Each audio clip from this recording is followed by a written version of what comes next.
Basically, all you have to do if you want to get your message to spread is you have to say the exact same thing that other people are already thinking. And then they're going to share it as an articulation of their own thoughts. But what you actually have to do is write a blog post that 10% of your audience is going to absolutely love and 90% of them won't care about. And the trick then is to just change the 10% each time. Welcome to the podcast. My name is Danny Cola. If this is your first time listening, make sure to hit subscribe on your favorite podcast platform so that you can join me in having some epic conversations that access higher levels of potential with creatives and professionals from all around the globe. Thank you so much for tuning in. Hey, what's going on, everybody? Today's guest is Coach John Goodman. He's a fitness entrepreneur, the author of Ignite the Fire, The Secrets to Building a Successful Personal Training Career, and 10 other books. He coaches thousands of personal trainers worldwide, and he's the founder of coach.fit, a free online fitness software company helping trainers build programs that they can easily deliver to their clients. There are a lot of people in the fitness industry claiming that they have all the answers on how to grow your business from $0 a month to hundreds of thousands of dollars a month. And the truth is there's many ways to that mountaintop if that's what you choose to do in this life. And in 2023, many more folks out there are willing and able to do online training programs and work with trainers via Zoom and what have you. When it comes to navigating that space, it could be very difficult as a trainer, coach, even if your primary income is in-person training. You want to have the outlet to develop online and hopefully helping more people online, because the scale of people that you can help is just tremendous when you're doing it online. So that being said, I feel like Coach John Goodman is putting out tons of high quality information in many formats online. When it comes to his Instagram, he's always got some amazing, quick couple liners that are gems that stick with you if you're interested in growing your company authentically and in the right way. And he's got a lot of experience, and just from talking with him for the last podcast here, you can definitely tell that he's a hardworking guy, super genuine. He loves helping people, and he's got some very interesting insight when it comes to the industry, the ins and outs of it, how to make sales, how to continuously keep people re-signing, and all that stuff, all the good stuff that we want to know, because it's important to help people become stronger and achieve the goals that they set out for themselves. But it's also important to make our own livelihood as trainers as well, and, charge for our services appropriately. And that's hard for a lot of trainers. And I think Coach John Goodman talks a lot about that stuff in a very clear, direct manner. And it's very interesting, and I think high-level knowledge, all in all. You can follow Coach John Goodman on Instagram at It's Coach Goodman. You can go to his website, www.theptdc.com. And if you're a trainer right now and you're looking to find free fitness software to program for your clients, check out coach.fit. I mean, what better way to start your business than having a program that you don't pay monthly for? That sounds like it's ROI positive right off the bat. Easy, free to use software. I recommend that you check it out. And I hope you guys enjoy this podcast as much as I enjoyed having the conversation. Thank you so much for tuning in. John Goodman, thank you so much for your time today, man. I'm really excited to chat. It's going to be fun. Yeah, I got to fix my hat. I'm having a bad hair day. There we go. All right, we're good. Yeah, what's up, man? Oh, man. I love your content. A lot of your stuff resonates with me. I've been in the fitness field as a trainer since 2007. And on the internet, there's a lot of gurus out there saying that they know what's up. They know the next big marketing thing to blow up your fitness business to six figures and blah, blah, blah. I mean, I've just been in the game for so long, and I can smell out bullshit. And your content resonates with me. You've seen this shit come and go for long enough. You know that the only reason there's two possible reasons why they say that it's like the next big thing for marketing. One is they haven't been around long enough to know that the next big thing is no better than the previous next big thing. Yeah. They just haven't seen enough cycles of it.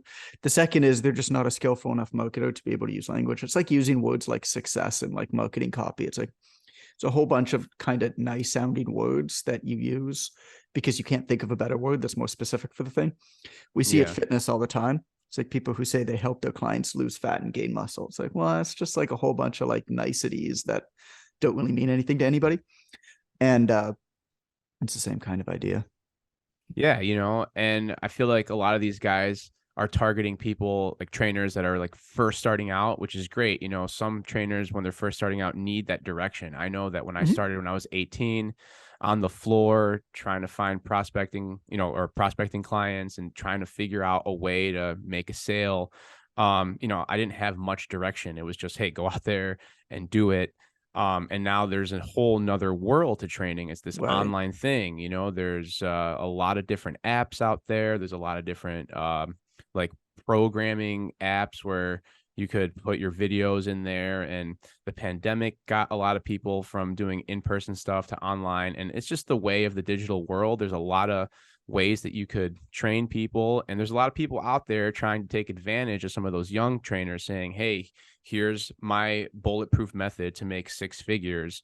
And a lot of people just buy into it. And it's like, oh, okay, is this really the Wow. only way to do it, for this premium price? And it's So I just have one an of those opinion things. on that.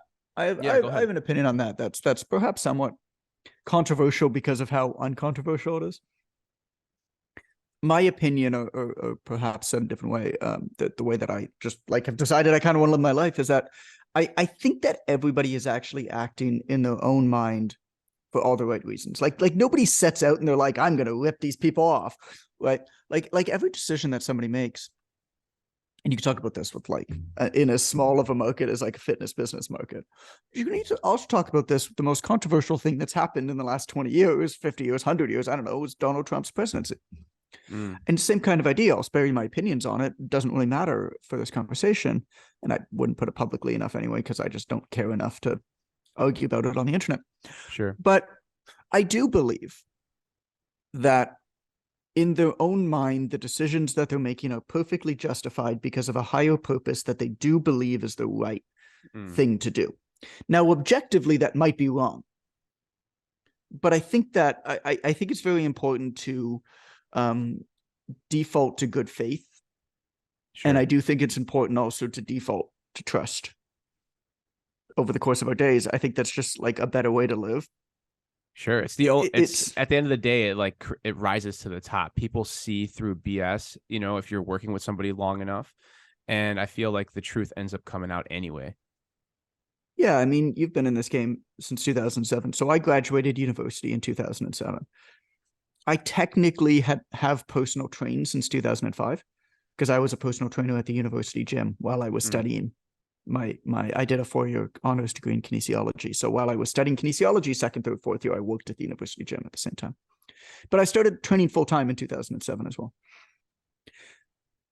And so there's just been a lot of cycles that have come and gone. I sure. mean, I've seen the Atkins diet, low carb dieting come and go under 5 different names in that Mm-hmm. time. It's the Mm-hmm. same shit. Mm, There's only a few marketing angles that have been proven to really work, and they just get reinvented. Like if you think about it, 6-pack shortcuts and the Atkins diet and the ketogenic diet are all the exact same thing. yeah. I mean, they really. Uh, and there's just there's so many more. So I do think though, I know a lot of these people who are call it like business coaches, and I've known them for a lot of years. A lot of them are people that I've worked with over the years in various programs of mine, and then they go and they build their own, which is totally cool. And they are really trying to do good for all the right reasons. Yeah. They're often inexperienced, but so was I when I started. Sure. But the difference is now it's you kind of have to be much more loud. You kind of have to be much more binary, black and white in your assertions. Controversial almost. Controversial, in your face, assertive. It's very hard to build an audience and be like, look, I don't really know what the best way is to build a business for online, but like, I'm happy to work with you and like figure out what the best way is for you. But look, there's a lot of different ways to do this thing. And what's best for you might not be best for somebody else. And that's just how it is. So let's figure this out together. Like, would you sign up? Yeah, probably No, not. but would you also accept that that is unequivocally the right approach? Yeah, it's So it's interesting. like, Yeah, yeah, you're right. You're right. It's very interesting to me. Yeah, man. Well, I want to know a little bit more about when you were coming up. Talk to me a little bit about when you were in university and training while you were getting that degree. Did a part of you ever say, it's like, I'm already doing this job already, so why should I have this 4-year degree? Did that battle in your head ever happen? Or did you feel like it was complementary, like the schoolwork that you were doing and then the practical sense of how to apply the stuff that you were learning in the gym was complementary to it? Like, talk to me about some of those thoughts.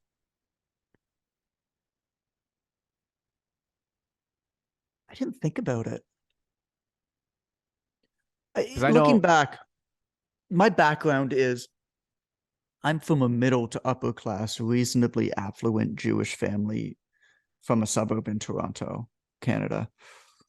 And so my parents always said, I'm the youngest of four, but my parents always said our dream was to be able to give our kids a debt-free education. mm, And so I worked all through school and I worked in high school as well, but my education was paid for. okay, I got it. And I realize now that that is the greatest gift my parents have ever given me, Oh yeah, because congrats. it provided me space to figure things out. Sure. It also provided me space in university to kind of explore it. So when you asked that question, the first thing that kind of came to mind was I didn't think about it. Like every good Jewish boy, I thought I was going to be a doctor when I grew up, and then I just wasn't good enough in school to go to medical school. But at the same time, I didn't think fitness was a career. I didn't think personal training was a career. I loved working out. I loved going to the gym. So I thought, well, how the hell can I spend more time in the gym? Right. And I did. And then I think about all the advantages that came to me. I mean, it's just like if you put yourself in certain situations to catch lucky breaks, you often catch lucky breaks. It's luck comes to those who prepare. And Right. I put myself in a situation where I caught lucky breaks. And sometimes it was just lucky. Like the school that I went to, the University of Western Ontario, is kind of like an Ivy League school in Canada. It's as close to an equivalent as you can get. For some reason in Ontario, there's like basically 3 schools within an hour or two of one another, Hamilton, like McMaster University, where actually a lot of the leading research for creatine, for protein supplementation, for caffeine as an ergogenic aid, all of those studies and all of that leading research, a lot of that leading research came out of those few schools in that tiny pocket in the early 2000s and late 1990s. Okay. Interesting. And like how, like why, right? I mean, Canada's tiny. It's so, but that's where I found myself. But at the same time, I decided I wanted to get involved. I think this was third year university. I decided I wanted to get involved in the research because I thought it'd be cool to learn about. So I called up Dr. Peter Lemon, who was one of the guys doing a lot of this research. I sent an email to him and I said, hey, I'd really love to be involved in one of your studies. Do you have anything going? And he said, no, but I'd be happy to introduce you to them. Why don't you come to my office hours? And he spent 3 hours with me, walking me through what I now know were all of the research studies that were like set the path for creatine and for caffeine as ergogenic aids. And Dr. Peter Lemon was the PhD advisor for Dr. John Berardi and many others. Well, it just so happened that this is where I found myself. But at the same time, then I worked at the university gym and I took the nighttime shift and I closed the gym at midnight. But all of the PhD students in nutrition, I'll say guys because they were all guys at that time, all of the PhD students for nutrition were working out till midnight. And I'd keep the gym open because they'd all be talking about the research. And then I started to become friends with them. and started reading all the research they were talking about. And then I started being able to take place in those conversations. And I'm still friends with some of these people. And now some of these people are some of the like leading. So it's, I think it was just always just a matter of kind of curiosity. Like, this is interesting. I'm going to chase after it. But I was only able to do that because I didn't have the pressure that I had to make money to pay for the education. I didn't finish school in debt. And as a result, I could explore this curiosity more. Sure. That's and awesome. that was the gift my parents had given me. And then in exploring that curiosity, I was able to luck myself into a whole series of really interesting situations. I wrote the foreword for Dr. John Berardi's book, Changemaker. And because him and I have become good friends over the years, and I wrote the foreword for the book, and I told the story about how I was actually introduced to him and his research by his PhD professor 10 years before I met him. He didn't even know that story. Wow. You know, it's just like, how does this all happen in that kind of tiny little pocket? Well, it's if you're curious about something, you chase after it, but you can only do that if you have the freedom to chase after. And some people have more advantages and less, and that's just the either really good or really shit part about being a human. I mean, it's just, there's a lot of luck involved in who our parents are and where we grow up, and it's up to us to take advantage of it. Would you say your parents were a big role into providing the mentality to work and become curious and figure your stuff out on your own? God, I don't know. I mean, I was the youngest of four, man, by the time that I came along. a lot of influence from your brothers and sisters? My brothers and sisters, for sure. By the time that I came along, my parents had kind of seen everything. You know, my sister is like the super go-getter, like alpha type. She was a partner in commercial litigation, one of the biggest law firms in Toronto by the time she was 30. Then we had the gay brother. Then we had the brother who did drugs. And by the time I came along, my parents had seen it all. And so I had a lot of flexibility. I think they also knew that I was, you know, kind of going to be okay. Like, I wanted to just go outside and like shoot a ball into a hockey net for 6 hours. Like, I didn't want to do anything else. But certainly, I mean, none of them were like into fitness or health growing up. I was the only one into sports. So that was unique. Growing up, like, I didn't even know that training was a long-term career if you wanted it to be. Like, if I asked my dad, hey Dad, I'm going to go train with my trainer for, you know, to get in shape for this upcoming season, he'd be like, what are you talking about? I'm your trainer. And Did ironically, I played soccer growing up my whole life, and then I transitioned the skill of kicking into football, and I walked on my college football team as a kicker and punter, and I made that. Yeah. And so you were actually good. That's where you and I are different. You were actually good at sports. Yeah. Okay. I mean, someone could argue that I'll argue that I'm just an average guy that got into fitness because I knew it could upgrade me. And I had all the intangibles as a leader and a little understanding that if you put that work in the appropriate way, you'll yield the results that you're looking for on the field or, wherever in business, in the classroom, in life, in relationships. And I've learned so many valuable lessons through my sport endeavors that are, kind of guiding me now. And ironically, a lot of the people that I met through my athletic career and my educational career in different times that I was training in different gyms are all like sprouting up now. Yeah. In this version of my life where I'm owning my own facility and training, 30, 40 people a week. And it's just so fun how people kind of pop up over and over again. History kind of repeats itself. Right. But yeah, man, like, sports was fun. I'll argue that I got into fitness because I was slow as shit.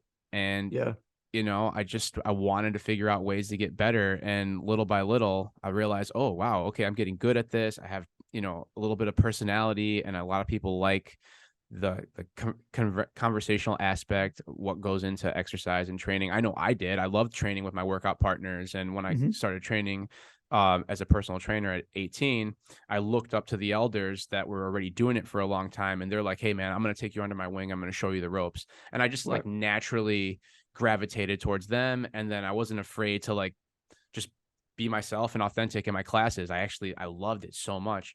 Did you have any other careers like after university? Did you try going into another field, or No, did you always end up, or were you always training? I was always in the fitness industry. I mean, Mm, in high school, I did other jobs. sure. I was a receptionist for a doctor's office. I filed after hours for a Yeah. skincare clinic. I did shit like that. But no, I mean, I was a personal trainer like weeks after my 18th birthday. Sounds like similar to you. We're probably the same age, Yeah. about. And and I personal trained until I found myself doing what I'm doing now. I mean, it was, and I still, I don't even know what I call myself now. I mean, I guess I'll call myself a coach because I still Yeah. consider myself a coach, Yeah. but I I've struggle with gone that through a too. couple careers in like the fitness industry for sure. I mean, personal trainer to like author to online marketer. Now I like own a software company. Yeah. Yeah. I don't know, Yeah. however the heck that happened. That happened at some Well, point in the last year or two. it's all, it blends together. You take all the skills and information that you've kind of accumulated over your career, and it's like, this Mhm. is what the world needs. This is what the market is asking for, Right, and I can figure out a way to deliver in such a very clear way. I think it's one of right. the reasons why I like your content. And when I resonate with somebody's content, I love sitting down and having these 60 to 90-minute conversations. You can really get to know the person, and what are the big reasons why they're putting out this message. It's very Let me interesting let me to ask me. you this. Let me ask you Sure. this. Do you feel, because I go really far out of my way to what's the best way to say this? Pay no attention to what anybody else is doing.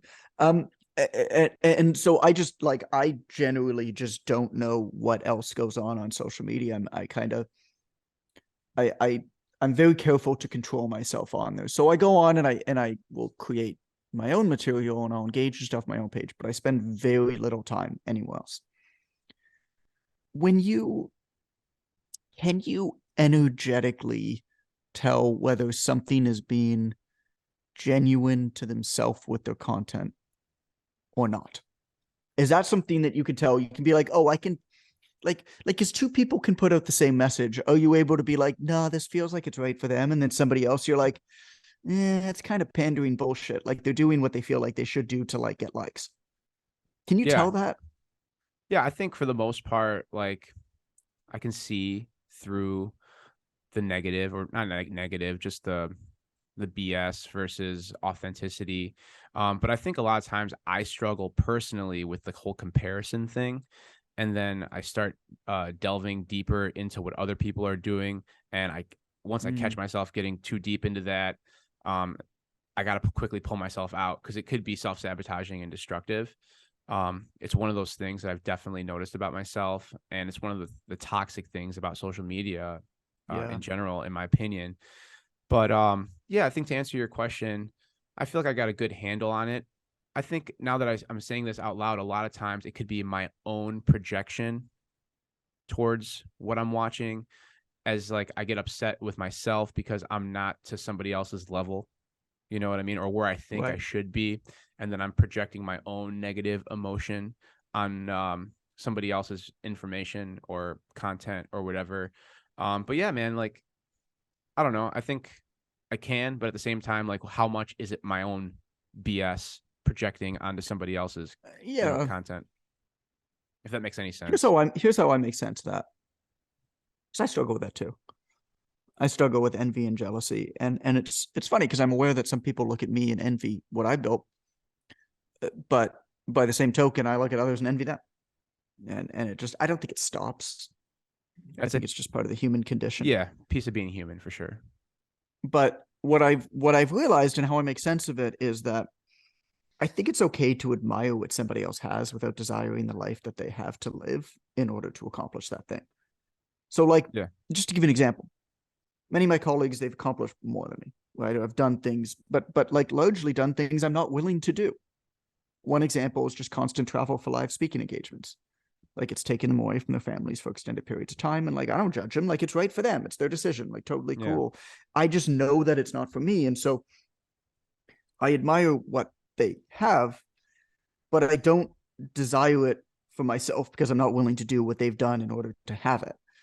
And so I think the trick to defeating these emotions is just to get the goalposts of life to stop moving. And to kind of define and be happy with like what enough is and what that word actually means.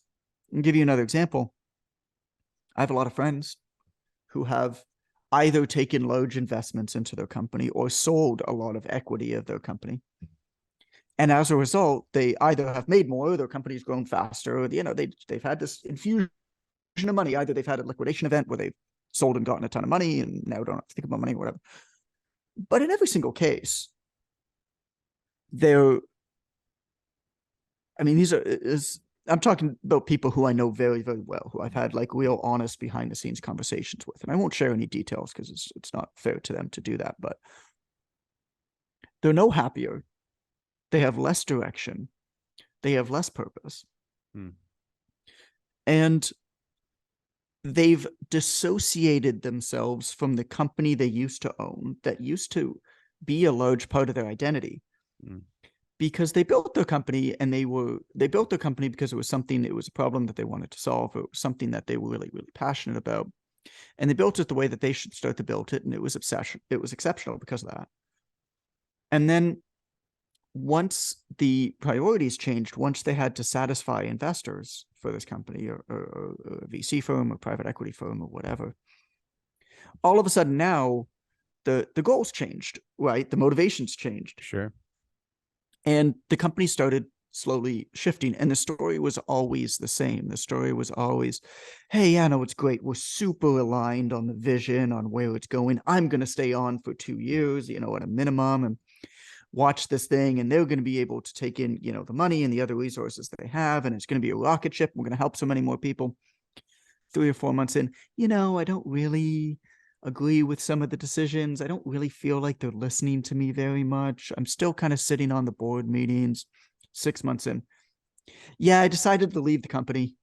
It was what I did. I hope that it's successful, but I don't need to be a part of it anymore. And like, that's the same story in every single case. And all of these people, like if somebody's going to give you enough money for your company, just to use the same example, so that you can step away from that company and never have to work again, the company's making you enough money that you don't really have to work. You know what I'm saying? Sure. So it's not like it's solving that problem. But you think about, these people, in every case, these people, I'm thinking there's 3 of them. They've been celebrated very, very publicly as like champions in our industry of people who have built this great thing and they've done really well and they're rags to riches success stories and whatnot. But they're kind of no better off, but we still envy them because they're getting these accolades. Right. You don't hear about the guy that it's just like, you know what? I'm good. I'm making $1, $2, $3 million a year. I can work when I want. I can do what I feel is right in my work. I'm never pressured to do things I don't think is right. And I haven't missed a single breakfast or dinner with my family, ever. You don't celebrate that person, do you? Person's not going to get any awards. You're not going to hear about them. You're not going to have some 20-year-old who doesn't know shit about fuck on social media create some Instagram reel about how great that person is. Yeah. But and I don't think either one is better than the other one. It's just simply different. Sure. And I think the most important thing is just, what game are you playing? What game do you want to be playing? Exactly. And good information for one person is not necessarily good information for somebody else. And I think that's perfectly fine. Yeah. I think that's well said. I think, getting clear on what it is that you want to be doing with your time at the end of the day is what's the most important. And, I talk with my wife about this a lot. It's like, we have this gym, we have this business, and it's growing and we want to push it. And I know I have my own personal goals, and, we're on the internet and we're on Instagram and TikTok, YouTube, trying to create content for this, and that. Right. But I can see myself projecting too much in the future, and it robs me of being present sometimes, and Yeah. we talk about how like what we have right now, me and you sitting in this couch, watching the TV, having a dinner with our son, just enjoying life, is everything we're ever going to want and need is happening right here, right now. How old's your kid? And How old's your son? 4.5 months. I'm brand new. Oh, you're in it. You're in deep. Yeah. Yeah. Yes, Okay. sir. Okay. Yes, sir. And just having those moments, precious little moments like that Yeah. is, so rewarding, satisfying, but we'll never, like a post like that or content that captures something like that is not something that's sexy, although it brings so I much peace and wholeness, Right. I think about this a lot. What's your son's name, first off? His name is Nico. Nico. Okay. With a C or With a K? C. With a C. With a C. Nicholas, but Nico for short. Nicholas. Okay. Okay. Yeah, I mean, I think about this idea a lot. So I put out a huge amount of content. Yep. But I only really focus on a little bit of content. And this machine has taken me a lot of time to kind of figure out. And it's also expensive. I mean, I'll spend like 15 to 20,000 a month on content.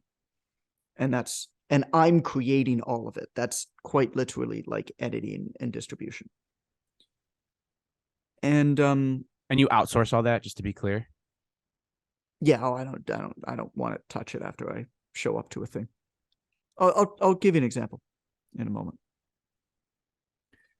But I think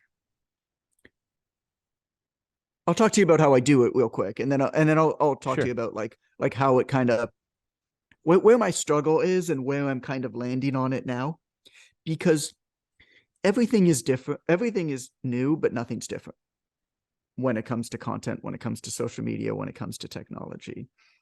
What matters is not what the technology does. What matters are the humans who use the technology. If you understand how the humans operate, what buttons they push is kind of irrelevant. The buttons are always going to change, but the humans won't. And human psychology hasn't meaningfully evolved in hundreds of years, and it's not going to meaningfully evolve in a long time. Now, I think that technology, particularly social media, abuses our psychology and our physiology, for sure. Sure, that's a well-documented and open. For their own purposes, sure.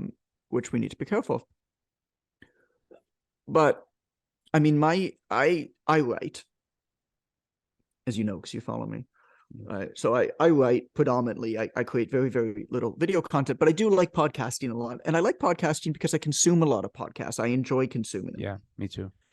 And so I was like, okay, well, like I'm going to go all in on podcasts again. And then I'm going to write, and I'm actually, a lot of what I write now is actually material from the podcast.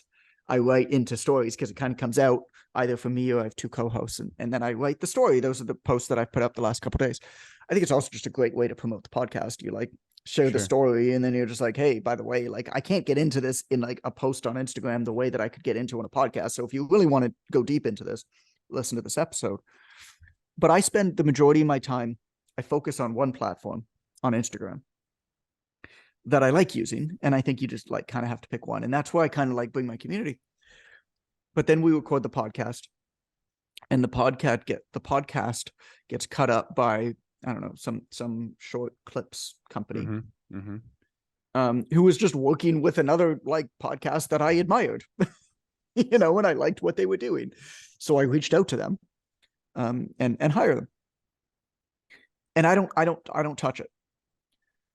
They get the podcast after it's done from Amber, who's sort of our production manager. She sends them the video. They pick 2 clips out of it, and then they post those 2 clips on Instagram on a separate account, TikTok, Facebook, LinkedIn, Twitter, YouTube Shorts, probably. Forgetting YouTube Shorts. So that's like a single podcast episode now is 2 pieces of content on 6 different platforms. Yeah. Is 12 pieces of content, right? And then what they do is based off of those. So this is what we're just starting. So we haven't actually done this next part of it yet. But then what they'll do is they'll use all these organic platforms to test the content. And whichever is the highest performing, then they're going to put pay-per-click, paid ad spend towards it in order to grow the content. So they'll organically see what the most successful pieces of content are, and then they'll put money behind the most successful ones, all with the goal of feeding the podcast, right? And I just tell you this because it's just like there's just too much to do. Sure. And my biggest, and so that's one thing, is I kind of had to decide. I was like, where am I going to spend my time? Where am I going to create? Okay. I feel like I can create a really good post on Instagram basically every day, and I can record a podcast twice a week. I feel like I can do a really good job at those things. So can I build a system whereby it goes out on all these other platforms, but I don't need to actively be there? And like, I never log in. Like I've actually looked at TikTok once because an old media manager of mine showed me, and she's like, by the way, you're going viral on TikTok. And I looked at it and I was like, that's a stupid video. Why is that going viral? That was the only time I've ever looked at TikTok. Like, I don't even look at these accounts because you can't. Right. I mean, you get consumed. You physically cannot do it. And can I break that down? Can we talk about that real quick? We could talk about that, and then we could talk about the issue of doing things on these platforms that are generally helpful to people, but like not successful on those platforms, versus doing things that we're going to spread on those platforms, but like don't actually help anybody or like build any kind of a high quality audience. Yeah. Because I think they're two very different things. But yeah, let's when you were talking about like you can't look at it, can't open it. You can't. Why? I don't even have access to the account. Oh, so but if you did have access, much, dude, it's just too much. It's just too much. Who gives a shit? If I look at it, I'm going to worry about it. Yeah. I've decided separately at what was important and what was not important. And I need to protect myself from myself. And part of that is I know that if I look at it, I'm going to worry about it and nitpick at it and say to the teams, hey, this isn't grown.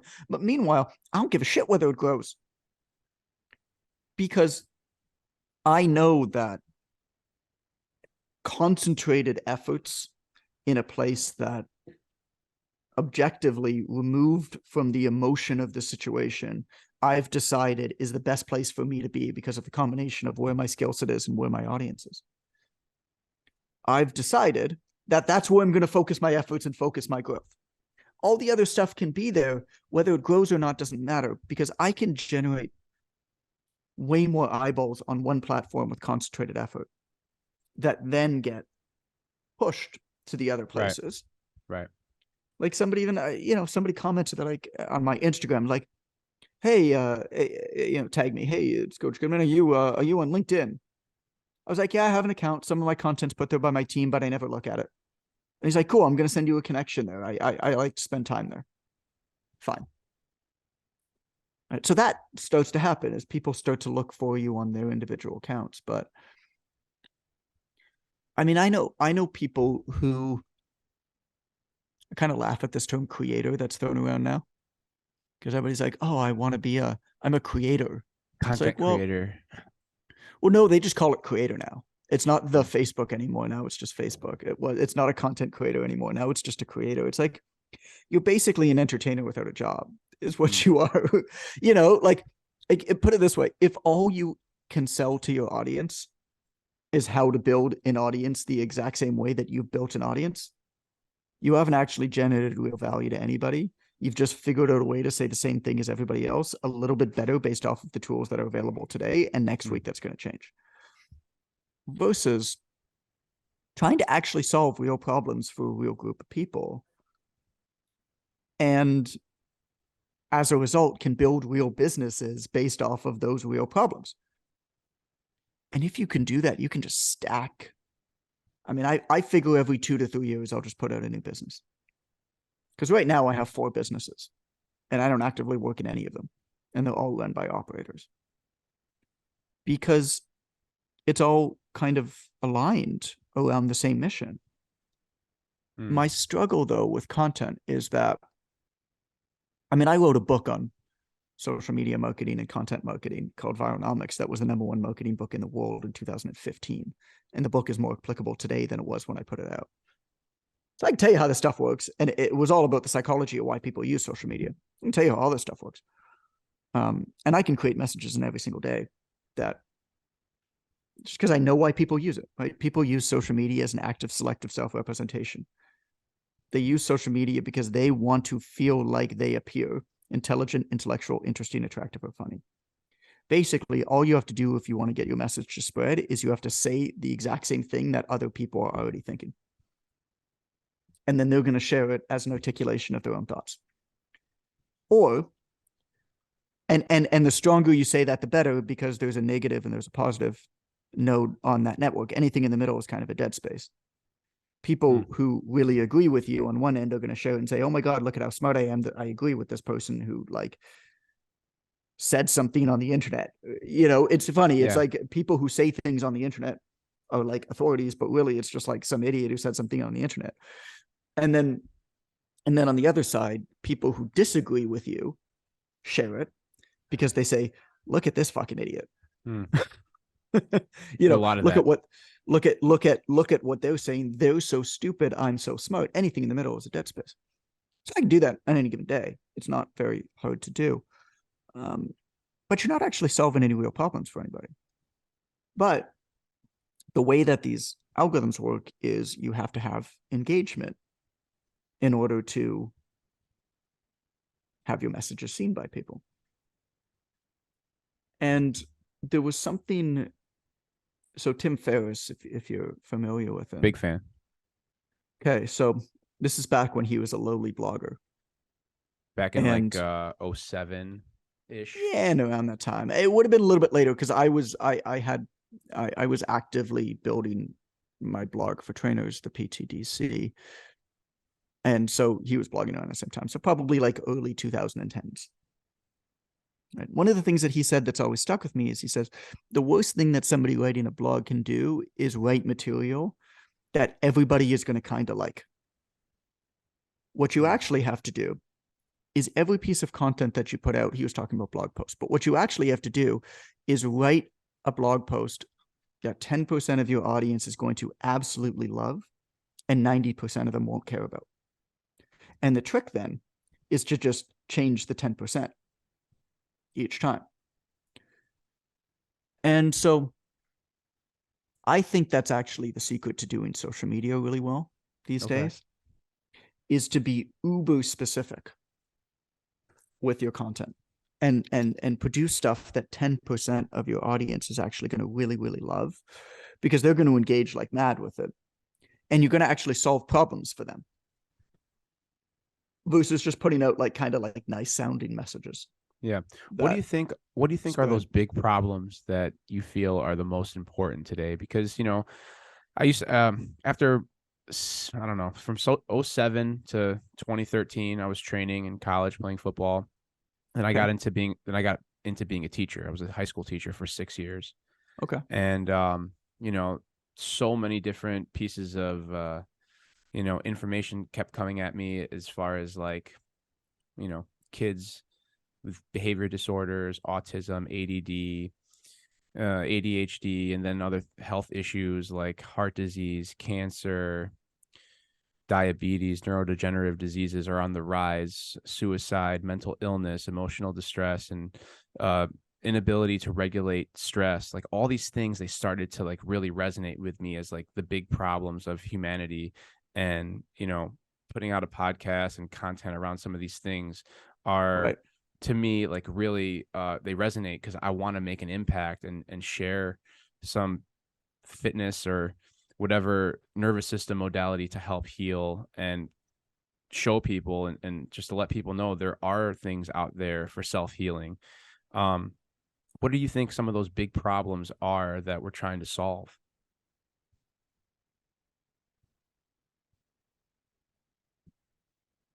Biggest mistake that a lot of people make is they try to do too much before they've earned the right to do a lot. I like podcasts because you can go super deep in a podcast. Yeah. You can give nuance, you can give context, you can build frameworks, you can talk about the ins and outs. You can say that you don't quite know the answer, but here's what I'm thinking right now. Yeah. It's just about the only platform you can do that. You certainly can't do that on YouTube. and all the other platforms are just simply too short to do it.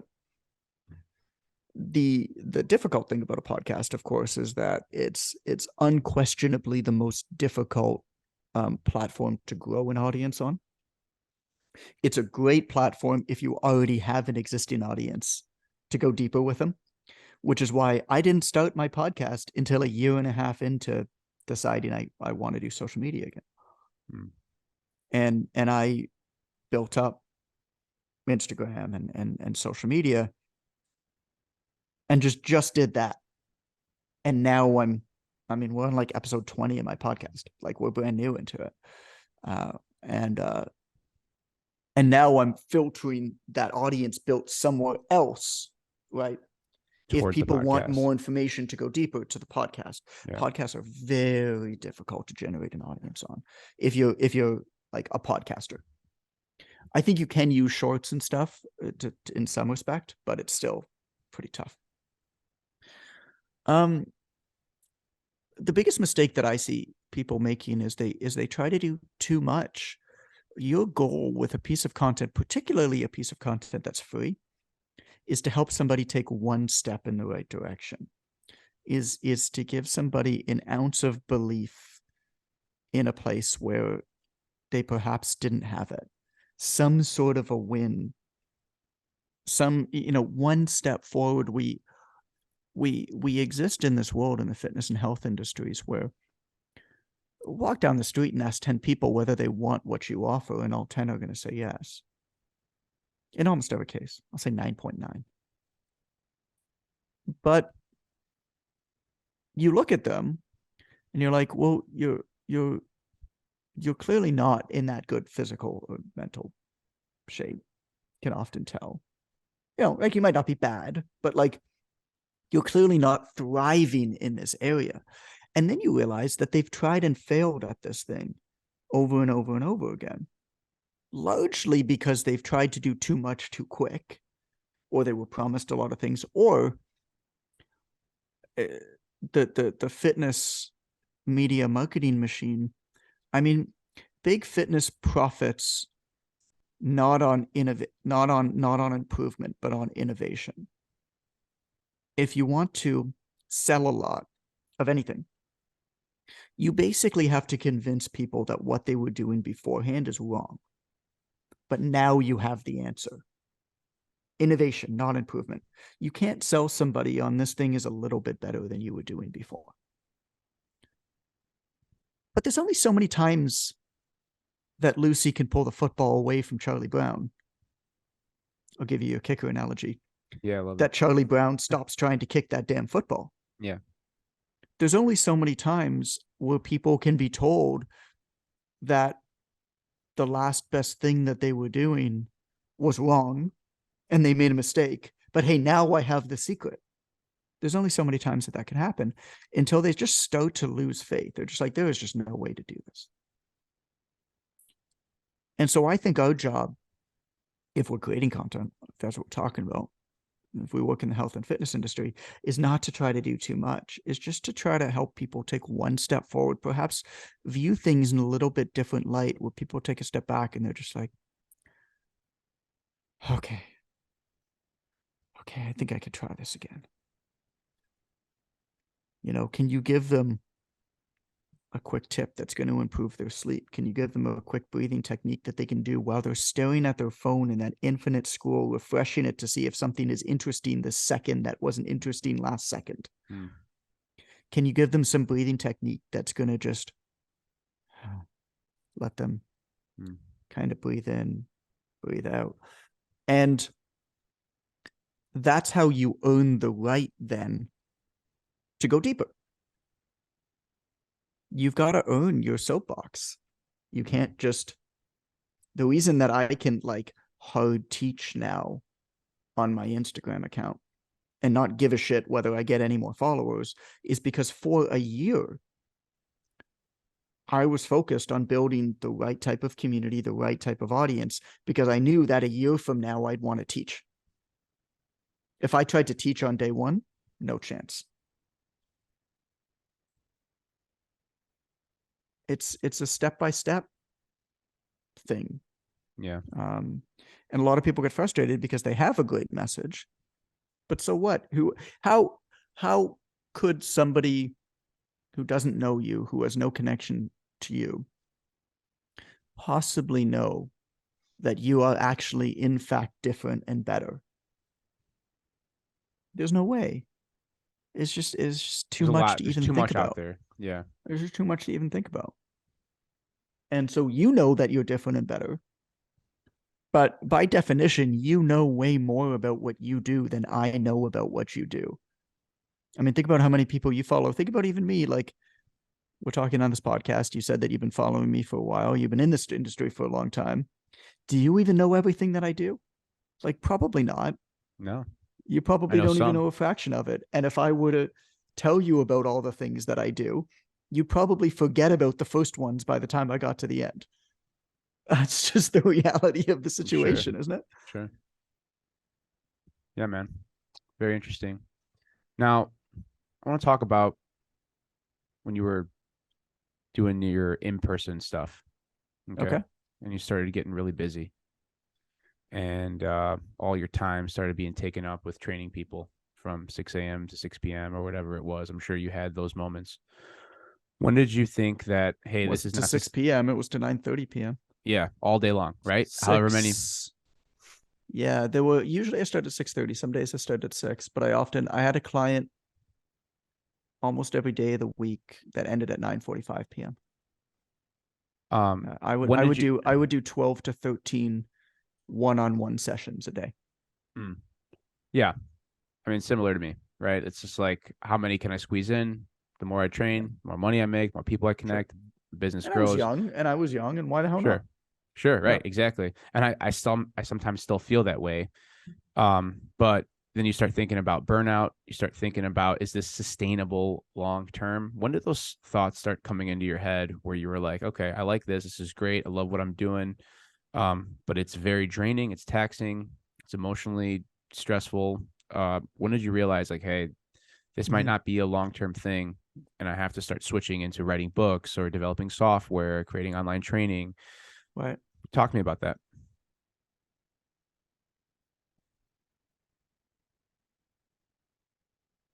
Humans are not rational. Humans are not irrational. There's a lot of books written about, predictably irrational. And what's funny is that, Dan Ariely wrote the book Predictably Irrational, and it was based largely off of the System 1, System 2 research by Kahneman and Tversky. And then Kahneman and Tversky came out and said that actually humans are not irrational. That's wrong, which is kind of a funny part of that story. Hmm. Humans are not rational or irrational. Humans are post-rationalizing species. And what I mean by that is that we make guesses and we try stuff and we do stuff, and we largely don't know why we're doing those things. But then we're really, really good at creating a plausible, post-rational, nice-sounding narrative, explaining why we did the thing looking backwards. Steve Jobs said it's easy to connect the dots looking backwards. Did he know when he took a calligraphy class in college, when he snuck into a calligraphy class at the college that he didn't even attend? Did he know that that was going to lead him to build a beautiful font base that was going to form the basis of the Apple computer and what was going to set it apart? Well, looking backwards, it makes perfect sense. Looking forwards, he was like, I'm going to sneak into this class right now. Hmm. So you asked me that question. And my honest answer, knowing what I know about irrationality, post rationality, is that I have no idea. I have absolutely no idea. If I try to remember back then, I was happy. I enjoyed what I was doing. I was also young. I mean, I wrote my first book when I was 24. And so I was dating. I didn't have time really for a girlfriend, but I was dating. I was having fun. And I kind of was making as much as I could make in Toronto, charging, I was working, billing whatever, 35, 40 hours a week. charging $97 an hour as like a 22-year-old. That's pretty sweet. Yeah. And I didn't ever feel like I was burnt out. I don't remember thinking that. I think I've probably told stories about how I felt that way in the past. And perhaps that was part of my journey of like learning how to be an honest marketer and storyteller. That's like the personal trainer story, isn't it? Like, I was burnt out, then I figured out a secret and you can buy it for me for $2.99. Yeah, right. Yeah. And that was me. I'm not knocking anybody else who's doing this, because that was me. It's a good story. And what I do know is that at one point, a client of mine walked up to me, and he was a client that I had built a lot of rapport with. He was the chief of psychiatry at one of the big hospitals in Toronto. His name is Tom. And he walked up to me, and we would talk about everything, but he had this entrepreneurial bend to him, right? Super smart. And he walked up to me one day, and he was late, of course, for his Tuesday. I trained him Tuesday and Thursday at 4:30 p.m. So he was late for one of those two sessions, because he was always 5 minutes late for one of those two sessions. And he walked in, and I was like, idiot, go get dressed. And he walked towards me and not to the change room. And I said, idiot, go get dressed. At this point, it's 4:37. And he took a book out of his bag and he handed it to me. And he said, you're not going to be my personal trainer much longer. And I said, what are you talking about? And he said, I don't know what it is about you, but there's something there that you're going to do something pretty interesting. I don't know what it is, but I think it makes sense for you to explore it. And I wish somebody gave me this book when I was your age. And the book was Rich Dad, Poor Dad by Robert Kiyosaki. And I mean, I don't know. I haven't read that book in probably 15 years, right? Like, I don't know. I don't know whether it was a good book or a bad book. I don't remember. But it set me down a path of just, at that point this would have been 2009. At that point in 2009, like, if you wanted to seek out this type of stuff, you had to really look for it. It wasn't like you get 10 DMs a day from somebody saying that they had an opportunity from you. And so I started to go to the library, and actually, the first book that I read after that was my brother's first year marketing textbook from first year university. It was on the shelf in my parents' basement. I picked it up off the shelf and I read it. And then I just started go to the bookstore, and I looked at all the best-selling marketing books. And I wrote down the names, and I walked across the street to the library, and I checked them out, and I just started reading them. Right? Whatever they recommended, I read. Like, I had time. And so I don't think there was ever a master plan. I certainly didn't think going into it that I was going to write a book. I wrote 2 business plans for smoothie operations. I studied residential real estate investing for 6 months. I mean, it was just the thing that stuck was, at the beginning, information marketing. And then as I started to build a community, I started talking to my community and started listening to their needs, and started exploring what else I could maybe do, which has turned into education, certification, mentorship, and now software. And I did 5 conferences, like, I've done lots of stuff over the years. I've done, I think, 8 digital products, 5 conferences, 11 books, a certification, a mentorship, a textbook, software platform, like all of this within basically 10 years of having a website, published 1,500 articles. When do you find time to write? When do you think you write the best? In the morning? First thing in the morning, 5 in the morning. Yeah. But I'm not doing it now, just because I have a 9-month-old and a 5.5-year-old, and I can't as you know, sure, I can't guarantee my sleep. Yeah. And the thing about waking up at 5 in the morning is it is absolutely when I'm best. But if I get one bad night of sleep, or I'm out late one night, I'm screwed. Yeah. If I'm like on it and like on a schedule, it's wonderful. I feel amazing. But if I like one bad night and I'm screwed. But yeah, 5 in the morning. So anyway, I tell you all of that. I share all of that because I really didn't know. I mean, I was just kind of exploring. I didn't know what I was going to do. It certainly wasn't like a master plan. I mean, digital nomadry was not a thing. Like, I built an online business in 2011. My entire staff has been remote since day one. It was not easy to build a remote business in 2011. Like, I didn't start using Dropbox for the first like 4 years. It was hard. So it was never this master plan. It was just when something felt right, I kind of went for it. And if it stopped feeling right, I stopped, or I got kicked in the teeth. And, I picked myself up and Can started you give me again an and changed example? directions and did something different. Can you give me an example of when you got metaphorically kicked in the teeth, and what that did to you emotionally, and how you did to bounce back? Yeah, I'll give you the first one that comes to mind. There were multiple periods where I I performed like 100+ phone calls just to figure out what our community was thinking. So like I'd open up my calendar and I'd book 137 13-minute phone calls because I wanted to do 4 an hour and I wanted to give myself 2 minutes in between each one to go pee.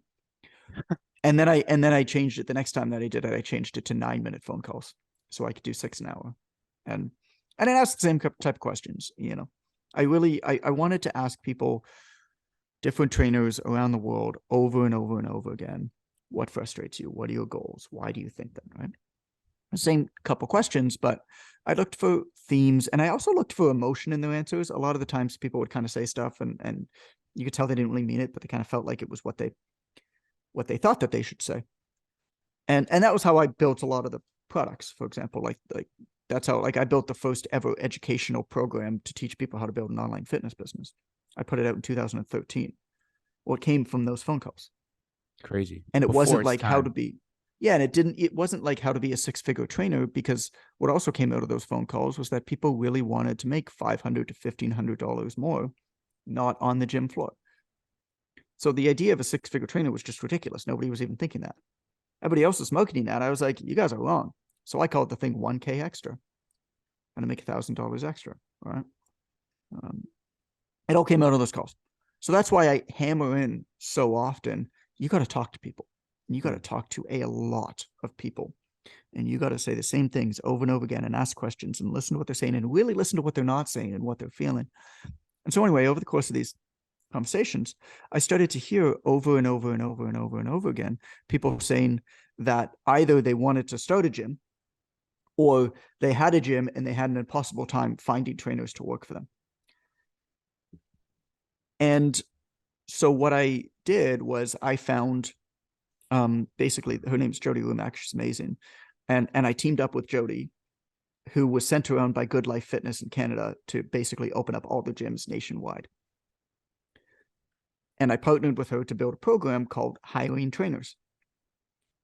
Hired a film crew, built this incredible program. It was really, really good. Did the Jeff Walker product launch formula, did a webinar, generated an email list. It was 15,000 plus people on a wait list. 19,000, I can't remember the exact number. 19,000 people on a wait list for this thing, right? Like, I was like, this thing's going to blow the roof off. I did all my research, whatever it was. And there's like a 3-video series, and then you do open cart. Was how we used to internet market. We don't anymore, because now you can't guarantee that people are going to open up the emails, and so you can't really do the same kind of nurture sequence and communications.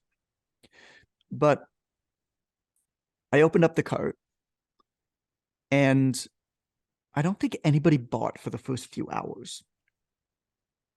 And I was checking to make sure everything was working properly. I was like putting in a test transaction, like nothing was working. By the end of the whatever it was, the week, launch period, I think I'd made 4 sales. And what I realized was that, well, nobody actually wanted to open up their own gym, or nobody actually wanted to hire trainers. The positioning was wrong. What they wanted was, they wanted to get away from operating their business day to day. They wanted to figure out a way to generate more freedom in their fitness businesses. What I learned from that is that you don't sell the process, you sell the end result of the process, and then you deliver the process. And so I still think today that if I marketed that as, hey, if you're a trainer who wants to open a gym, or you're a gym owner and you want more freedom in how you operate, buy this program. And I didn't even tell him what the program was about, but it was the exact same program. I think it would have performed much better. So that was one just really expensive mistake. And And I've learned from that. I've learned to not listen to what people say, but I've learned to listen like what the desires are behind their words. I think about with content, there's a couple people in our space who are very, very good. Alicia Strager is a good example of this. And I like Alicia a lot, of people who build like a social media like content club. It's like trainers always say that they're so frustrated by social media. Hey, I can never build enough content. It's like, well, the obvious solution is like, I'm going to create content for you that you can use, and I'm going to license it to you, and you could put it out on your social media. Well, the problem that you're solving there is not that trainers can't build their own content. The problem that you're solving there is trainers feel like they have no idea what they should be doing to build their business.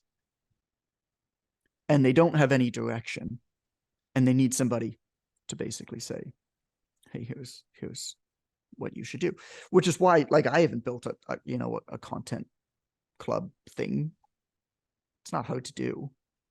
And also Alicia does a good job with it. So I'm, there's no point in me trying to do it a little bit better. Yeah. But that was an example of a time when, it hurt. Like, that sucked. Yeah. I put a lot of work and money into that. And then after that, like, you just eat it. You just eat the financial costs, and then you shift gears. Yeah. There's no way around it. You just go. From the start of conversation, what else would you do? Yeah. There's a lot of people that would quit, sulk, and then find a fucking 9 to 5 because they made a mistake and they think that entrepreneurship is not for them and blah, blah, blah. But it sounds like at the beginning of our conversation, you have a pretty hard work ethic, and that was pretty much installed into you from a young age. And you just know to keep going. I think that's something that we learn as personal trainers, isn't it? Is just, say what you want about people who work in the industry. I think they work about as hard as anybody. And there's also something about, and going back to your story about being an athlete. Well, my reason for finding the gym and finding fitness was different than yours, in that I was always the kid who just barely made the team because the coach felt bad because I tried so damn hard. I was just not good. And it's funny because we had a lot of difficulty conceiving our second child. We had 4 miscarriages, and it was pretty tough. So we did a whole bunch of diagnostic testing. And part of that was DNA sequencing, right? And so we did that. And one of the things that it said in the DNA sequencing was it said our muscle fiber typing. And so my muscle fiber types were like comically bad. Like, just like you should probably focus on middle to long distance, and you're prone to strains and sprains. And then my wife, who of course was national level gymnast and national champion cheerleader for 3 years, was like, you have the muscle fiber typing of a world-class athlete. And it was just funny. So we're wondering which one our kids are going to get. Yeah, right. But I was just never good. And so I found the gym and I found fitness. And it was a place where I didn't have to compete against anybody else. And it was a place where I could get better for myself. Yeah, right. Because when I competed against other kids, I'm 5'4", dude. Like, are you really that I'm short? slow. Yeah. No shit. Like, I'm slow. Like, I'm just, I'm just not. And so I just never, like, I worked harder than anybody else. So for a while, I could beat people in sports. And then the other kids started growing up, and they started beating me. Well, now I'm at the point where I've just kind of kept moving and kept training and kept working out. And now I can beat the crap out of my friends in sports again, because they've just gotten so old and fat and lazy and injured that now I can beat them again. But well, it's the beauty of living in a gym, That's the beauty of living in a gym. And so I feel like that idea of we train, we work hard, right, to get better for ourselves, not for anybody else. And the reward is not, you go to the gym, maybe the reward when you start is like the end goal. I don't know, visible abs, filling out your shirts better, whatever it is. Maybe that's what got you to start. That ain't what's keeping you there. What's keeping you there is the process. What's keeping you there is the joy of the process, is how good it makes you feel. is how much just that routine stabilizes you Yeah. mentally, physically over the course of Yeah. the day. I mean, the gym is my meditation. And so that carries over, I think, Totally. into a lot of 110%. other aspects of life and of business. Yeah, 100%. Where do you think what do you think the future of social media is? Do you think we go to a peer-to-peer blockchain type network? Do you think we stay on these centralized networks like Instagram, TikTok, YouTube? What are your thoughts? Oh God. Keep talking through the question. Let me arrange my thoughts a little bit more. Well, with centralized social media, there's a lot of things that get censored and what have you. And, you know, um, I learned about Zion, which is a blockchain type social media that's built on the Lightning Network, where Okay. people are connecting from creator to audience member directly, and then the ability to be paid and get paid, pay I other don't think I people. don't think anything like that is coming for a very, very long time. Okay. Maybe that is the future. So I mean, I'm with the way things have been compounding with speed and tech, how it's been just kind of yes. moving forward. Like AI is very advanced, and there are these applications where they're writing entire books in minutes and Yep. seconds, in different styles and formats, and it's going to be hard to discern what's true and what's not true. So Mhm. that being said, it's going to be hard for anybody to discern what's true and what's not true on these centralized platforms to some degree at some point. It already So is though. AI isn't going to make a difference. Who the hell knows? yeah. Well, it's interesting to think about what your thoughts are about the Yeah. future So of. I have been very interested in this space for a long time. I don't speak a lot about it, but I've been interested in this space for a Well, it's long so time. new, and we don't know how it's going to be integrated and how we're going to use it day to day, right? I just I think about humans. I think about how slow humans are to move. The Mm, technology is already there. There's no question. The technology is continuing to get better. It's the human adoption of the mm, technology that's going mm, to be slow to right. pick up. I think about the banking system. So I invest in I don't like buy and sell. I just buy and hold in two cryptocurrencies. One is Bitcoin, which I put 15% of my company's cash on reserve into Bitcoin in early 2000. It was great for a while. Now it's Mhm. not so great, but Yeah. it was always a long-term thing. And then the other one is called XDC, which is Zinfin, which is its own blockchain. And the reason why I'm bullish on Zinfin is, I mean, I have no idea whether, like, this is not investment advice. I have no idea whether it's going to make you a lot of money. I just think the problem they're trying to solve is a worthwhile problem to solve, which is international finance, which is trade finance. Basically, Zinfin is a hybrid blockchain. It's a private public blockchain designed predominantly for finance. The banking system, particularly the international banking system, is so royally messed up. It's comical. I mean, it is Mm, so bad, and it has to be a hybrid system. Some transactions need to be private. Some transactions need to be public. And I can tell you right now, the technology is there to completely solve banking. The problem is the people who have the most amount of money are old, and they're still going to the bank with their checkbook and writing out a physical check to pay the goddamn electric bill. oh, totally. Well, they're not adopting blockchain technology. You basically are going to need two generations of people to die Okay. before a system like that will really take hold. And it's just because it's fine. The humans, we don't need it to. And so I think what's going to happen with like social media and content and that, I do think people are going to become increasingly siloed. We already see it. So I have a new website coming out. It's basically done. And at the bottom of it, in my call to action in the footer, you know what it says? What's that? It says, "Thank you for reading.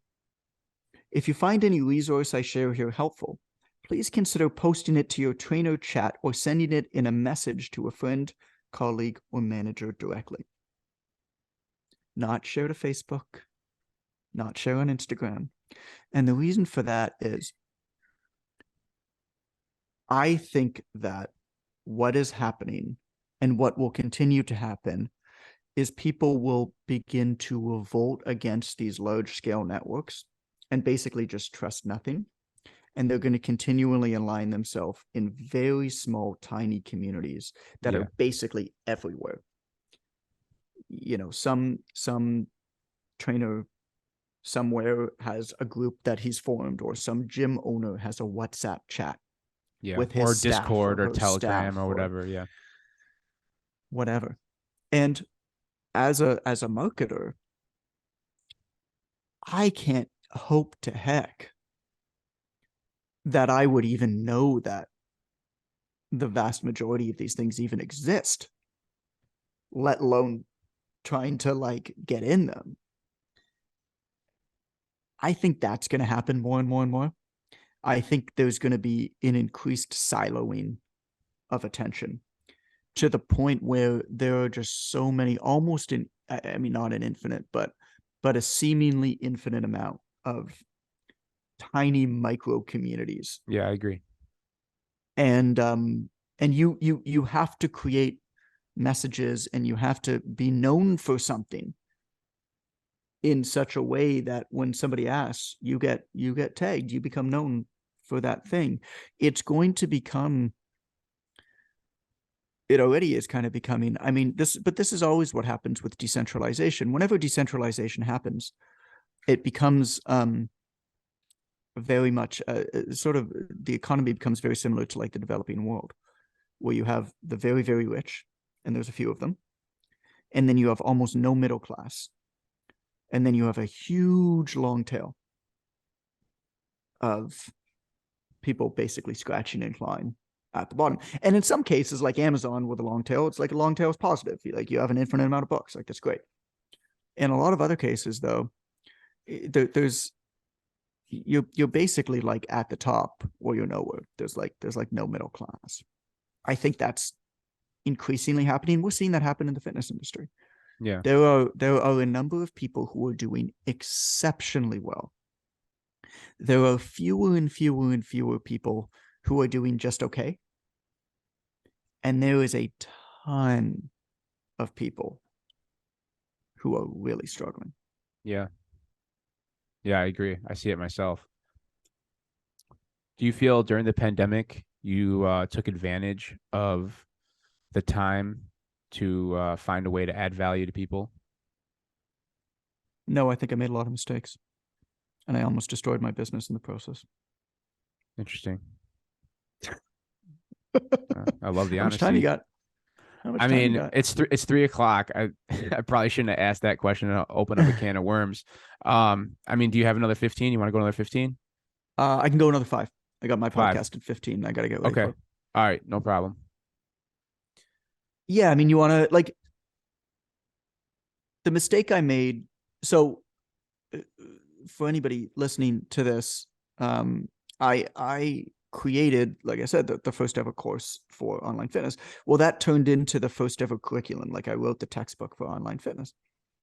And so when the shutdown started to happen, March 2020, I had the only legitimate curriculum for online fitness, both client care and business development, that existed. And so my phone was ringing off the hook. I mean, I was in deep licensing conversations or purchasing like acquisition conversations with NASM, ISSA, and ACE, the 3 biggest certification companies in the world. We ended up licensing to ACE. Most of the major gym chains worldwide. I'd be on the phone with Singapore. I'd be on the phone with Australia, with the United States. Most of the major gym chains worldwide. Everybody was scrambling. At the same time, we did 5,600 customers in a week and a half when the shutdowns happened.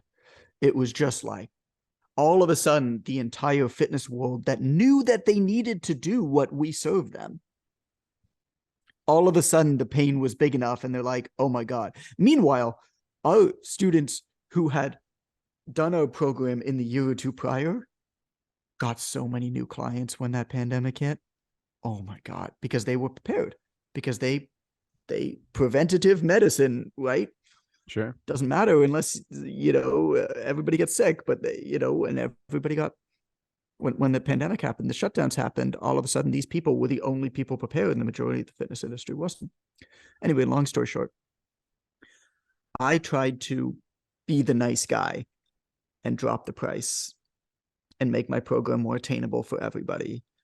And as a result, offered less, because I turned it into like I took away the mentorship from it and turned it into do-it-yourself program and dropped the price and built a 12 payment, $89 a month, 12 payment plan type thing. And what I realized during that period was one truism in business, which is, if somebody hires you, they hire you to solve a problem.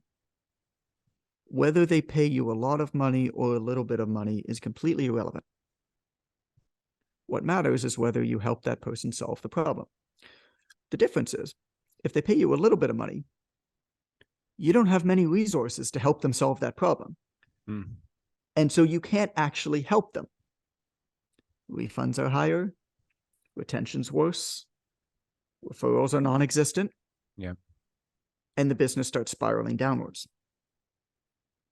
I actually got myself out of it by increasing the price 50%. My man. I love it. Well, John Goodman, I just want to say thank you so much for your time today. You're as real as I thought you were going to be. And it was a fun conversation. I'll continue to follow your content. Where can people find you? Just drop it here. At It's Coach Goodman on Instagram. You can find most of what I do from there. If you are in the fitness and health industry and you want free professional software to work with your clients, look at Quick Coach. It is www.quickcoach.fit, and create a free account. Just play around. It's free. So wonderful. Just play, try it out, see if you like it. Awesome. Thanks, man. Hey, good. Great conversation. Good luck on your next podcast. I really appreciate your time today. I really do. I know how valuable it is. So keep doing your thing, and I look forward to connecting with you in the future, my man. All right. Thanks for the chat. Bye-bye. Be well.